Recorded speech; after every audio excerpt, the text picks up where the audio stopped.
networks work? How do we bring our voices to bear and have an impact?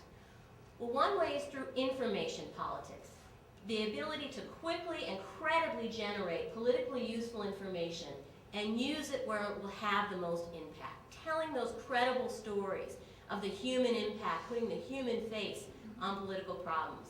The example here is the Global Corruption Report that's put out every year by Transparency International.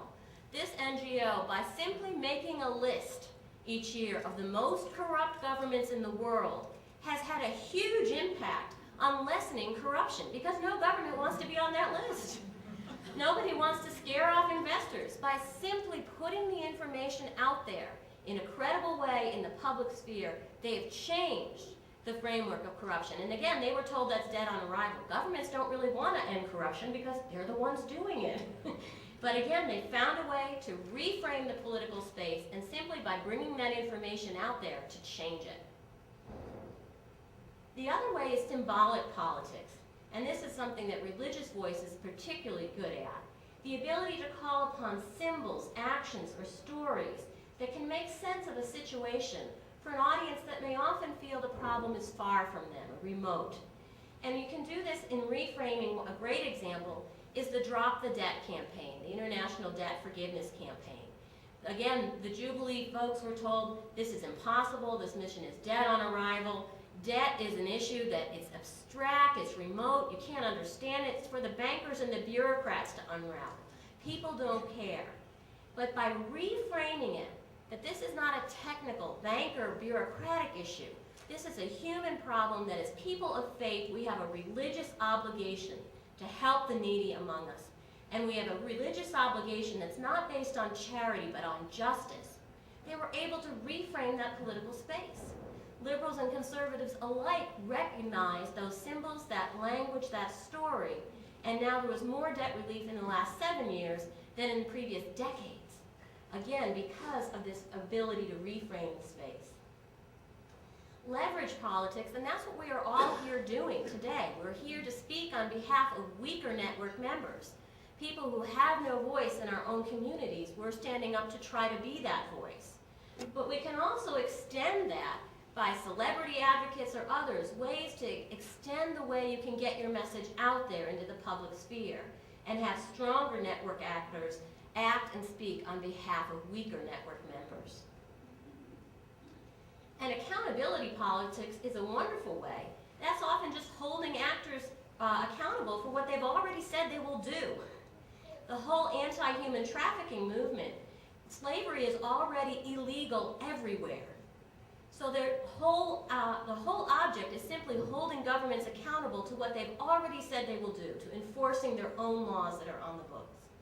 So shining a light on pernicious problems can alone be a very, very effective way to get movement. Another way is through forum shopping. If a movement on a political issue is stopped or blocked in a particular area or a particular forum, move it elsewhere. If you're not getting much traction on capital punishment in the state of Texas, let's talk about it in the state of New Jersey, or somewhere where there's a more propitious environment to try to get momentum for the issue and keep it moving forward. So what can we do? Well, we certainly have very important roles to play as religious actors. And as Franciscans, with 450 ministries in the United States that minister to 2 to 3 million people, you have very, very important and credible stories to tell. You know of what you speak, and you can bring those stories and experiences to bear on the political process. We also have very extensive networks that can be brought to bear and that we can work together and gives us more credibility in speaking out on various issues. And we also have thousands of years of experience as religious voices. So this isn't something new, working together across borders and working together across communities. It's something we're already used to doing. What can we offer? Our values, our ideas, our stories, our alternative vision, and our common language of faith, and a vision of building the kingdom that unites us in solidarity across borders, across political labels, across class, in ways that can be extremely powerful, especially in the United States in these very polarized political times.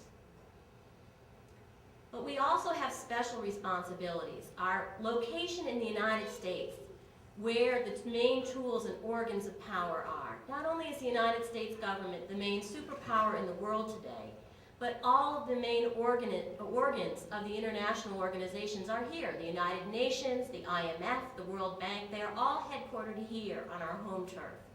So we have special responsibilities because of proximity and access that we need to speak out to those tools of power and organs of power on behalf of others who don't have that proximity and access. So it's the parable of the talents.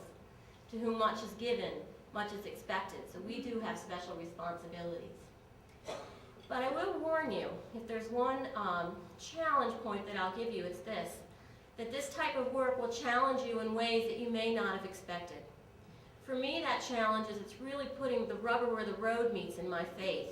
For me, it's easy to believe that the resurrection occurred 2,000 years ago in Galilee. It's harder to believe that I am being personally called to have a part to play in resurrecting life today.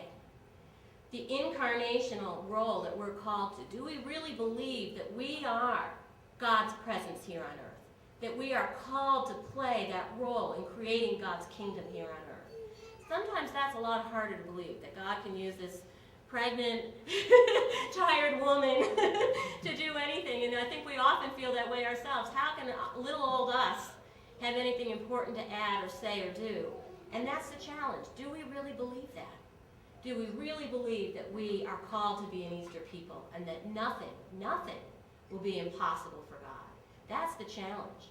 To think things that might appear to be impossible and realize they're not. How are we going to go about doing it? In terms of thinking about things that may appear to be impossible, every day we're challenged and inundated by the headlines of violence and war. But we are called to remember that peace is possible, peace is practical, and peace is our calling. Peace is possible because since the end of the Cold War, we've seen war internationally turn in half. It has decreased by half since the end of the Cold War. International and civil war, all down.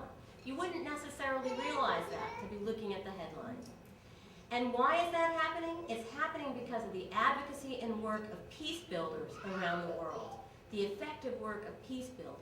And if we don't tell that story, we may not believe in our own power and our own effectiveness. So that's very important. Peace is practical.